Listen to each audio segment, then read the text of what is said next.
நடுவண் கல்வித்துறை அமைச்சர் தர்மேந்திர பிரதான் மாணவர்களின் நலன் கருதி பதவி விலகியிருப்பதாக கூறியுள்ள பாஜக தலைவர் நயினார் நாகேந்திரன் காங்கிரஸ் கட்சியும் ராகுல் காந்தியும் காக்ரோச்சின் பின்னால் ஒளிந்து கொண்டிருப்பதாக குற்றம் சாட்டியுள்ளார்.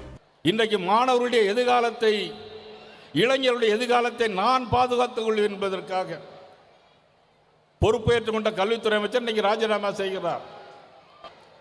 1969ஆம் ஆண்டு பெருந்தலைவர் காமராஜர் நிஜலிங்கப்பா, அதிலிருந்து மொரார்ஜி தேசாய் போன்ற வெளிவந்த பிறகு ஏற்பட்ட காங்கிரஸ், இந்திரா காந்தி அம்மையாருடைய தலைமையிலே வந்த காங்கிரஸ். ஆனால் இந்திரா காந்தி அம்மையார் தலைமையில் வந்த காங்கிரஸ் என்ன தெரியுமா செய்தது? கன்னியாகுமரிக்கு ரயில் இணைப்பு பாதையிலே அந்த விழா நடைபெறுகிறது.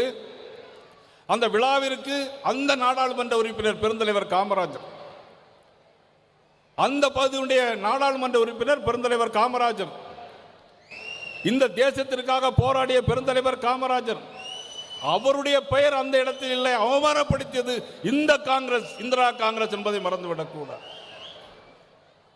இன்றைக்கும் அதே காங்கிரஸ் இன்றைக்கு காக்ரோச் பின்னாலே ஒளிந்திருக்கிறது. ராகுல் காந்தி அவர்கள் காங்கிரஸ் பின்னாலே, இன்னைக்கு காக்ரோச் பின்னாலே ஒளிந்திருக்கிறது.